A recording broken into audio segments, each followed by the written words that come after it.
Dorchai, dorchi, cha, wa, la hu. What?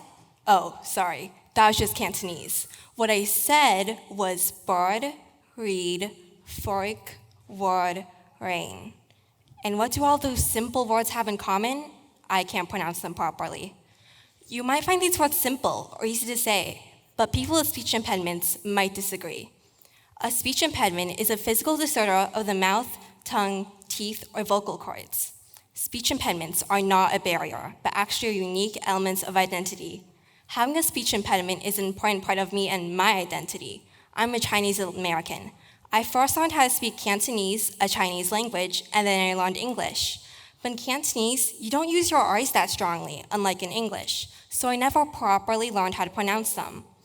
A lot of the time, I hate having a speech impediment. I'm embarrassed whenever someone doesn't understand what I'm saying just because of the way I pronounce my R's. I sometimes wish I didn't have my speech impediment, but so many people in my life have encouraged me. So many people in my life care more about my conversation than my impediment and are willing to listen. I'm so lucky that so many people in my life love me for who I am. But how many of you know someone who has a speech impediment? Well, according to a study, it found that 1 in 12 youths between the ages of 3 and 17 had a speech impediment.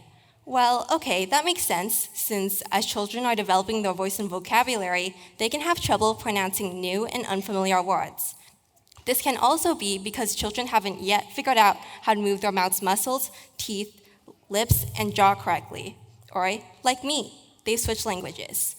Okay, but those are the statistics for children. What about the statistics for adults? Well, according to another study, it found that 10% of the non-institutionalized adult population had a speech problem. But wait, those statistics didn't get better. They actually got worse. But why is that? Well, it could be due to the causes I've already mentioned or more serious matters, such as experiencing a stroke, brain damage, facial paralysis, or trauma. Okay, but what about the statistics for the elderly? Well, according to yet another study, it found that 5% to up to 50% of the elderly population had a speech problem. This can be due to experiencing a stroke, seizures, or simply due to age. Okay, but enough numbers. I never liked math anyway. So even if you don't know someone who has a speech impediment now, it doesn't mean you won't know someone who could have a speech impediment later on. But people who have speech impediments or similar speech disorders don't need to stay insecure or trapped. They can work on improving their pronunciation or even curing their impediment. Some people actually outgrow their speech impediment. But what if you're like me and currently have one? Well, find a group of friends.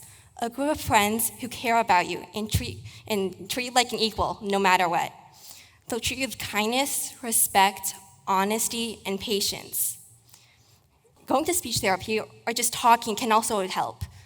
Simple voice exercises, pronunciation activities, and communication with others are an easy way to slowly get better.